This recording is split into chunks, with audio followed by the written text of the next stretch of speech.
May 25, 1982. The Falklands War is raging. Argentine forces are desperate to hold the islands, and to do that, they need to break the British naval blockade. Their target for today, two of the most advanced warships in the Royal Navy, HMS Coventry and HMS Broadsword. This is the story of a daring, low-level attack that would go down in history. A story of courage, chaos, and catastrophic failure. The mission was audacious. 4 Argentine A-4 Skyhawk attack jets, led by the legendary Captain Pablo Carballo, were tasked with sinking the British ships. To even reach their targets, they would have to fly a mission that was borderline suicidal. The British had established a formidable air defense network around the Falkland Sound, an area the Argentinians grimly nicknamed Bomb Alley. At the heart of this network were HMS Coventry, a Type 42 destroyer armed with long-range Sea Dart missiles, and HMS Broadsword, a Type 22 frigate with a cutting-edge, short-range Sea Wolf missile system. These two ships formed a missile trap. Coventry could engage high-altitude targets from afar, while Broadsword would handle any low-flying attackers that slipped through. On paper, they were an impenetrable fortress. But war is never fought on paper. The Argentine pilots knew their only chance was to cheat the system. Taking off from the mainland, they screamed across the South Atlantic at wavetop height. Their altimeters barely registered a few dozen feet. They used the rugged terrain of the Falklands themselves as a shield, hugging the coastline of Pebble Island to mask their approach from British radar.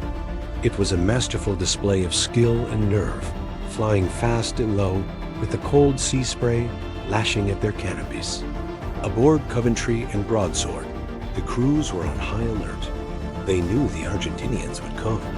Their radar operators strained their eyes, searching for any blip that might signal an incoming raid.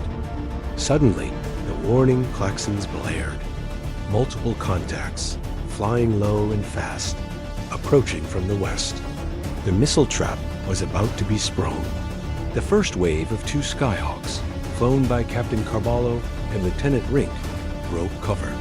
They were the bait. As they streaked towards the ships, HMS Coventry attempted to lock on with her Sea Dart system. But there was a problem.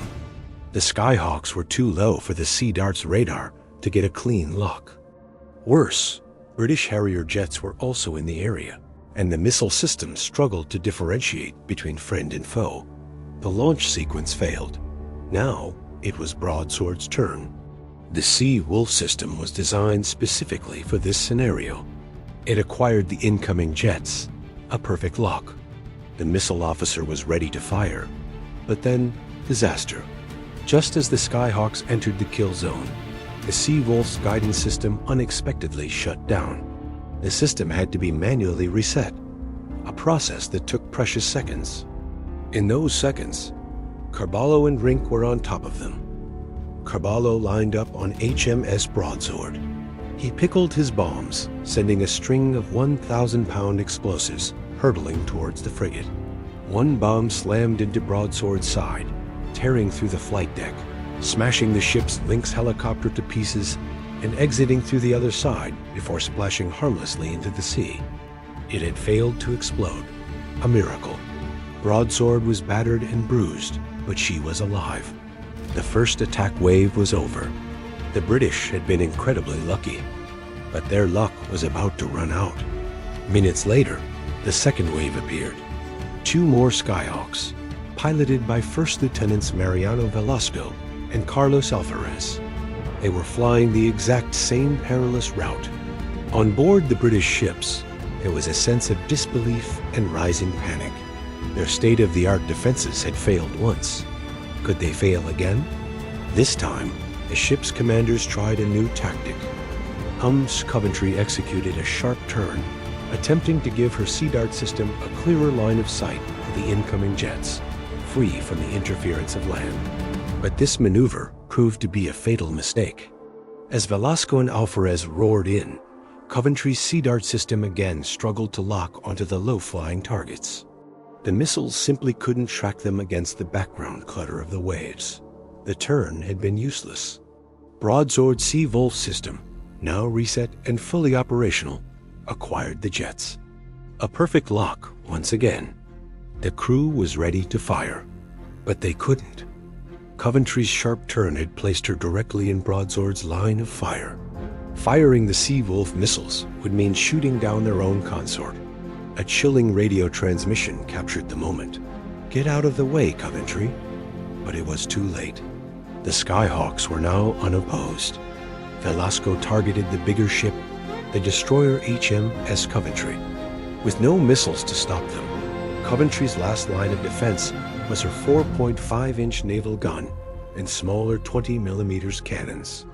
In the final desperate moments, the main gun jammed. The cannons fired wildly, but failed to hit the fast-moving jets. Velasco and Alvarez released their bombs. 3 1,000-pound bombs screamed towards Coventry. 2 of them found their mark. They struck the ship on the port side, just above the waterline, ripping deep into her hull. For a few seconds, there was an eerie silence. The bombs, armed with delayed action fuses, hadn't detonated on impact.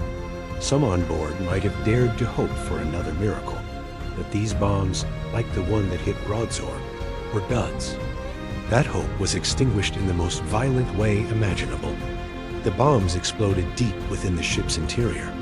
The first blast tore apart the forward engine room and the main operations center, the ship's brain and heart. The second detonation ripped through a computer room and a dining hall where sailors were taking cover. The explosions were catastrophic. The force of the blasts was immense, buckling decks and tearing a massive hole in the ship's side. Fires erupted instantly, fed by fuel and ammunition. Thick, black smoke poured from the wounds in the hull. Power was lost immediately, plunging the interior into darkness. Below decks, it was a scene of pure horror. Compartments were instantly destroyed, and the sea rushed in. HM's Coventry began to list heavily to port. It was clear she was doomed. Captain David Hartdyke, despite the chaos and the destruction of his command center, gave the order to abandon ship. The training and discipline of the Royal Navy crew took over. In a remarkable display of professionalism under fire, they began an orderly evacuation. They deployed life rafts and helped the wounded, even as their ship was sinking beneath their feet. HMS Broadsword, though damaged herself, immediately began rescue operations, maneuvering close to the stricken destroyer to pick up survivors from the freezing water. Other ships and helicopters rushed to the scene. Within 20 minutes of being hit, HM's Coventry capsized and sank, her bow pointing defiantly towards the sky before disappearing beneath the waves. The attack was a stunning success for the Argentine pilots. They had flown into the heart of the British defenses and destroyed one of their most powerful warships.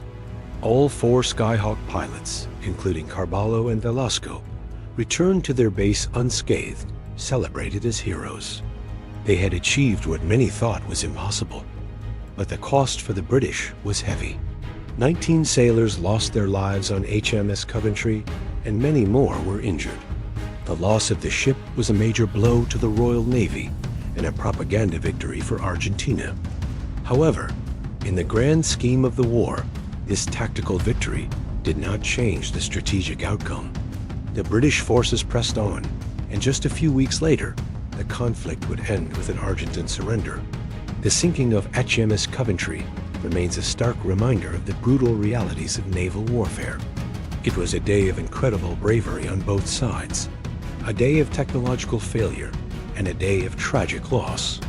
It proved that even in an age of sophisticated missiles and radar, the courage of a few determined pilots in relatively simple aircraft could change the course of a battle, even if it couldn't change the outcome of the war. Thank you for watching. If you found this story of naval history compelling, please hit the like button and subscribe for more deep dives into pivotal moments from military history. Let us know in the comments what other battles you'd like to see covered. See you next time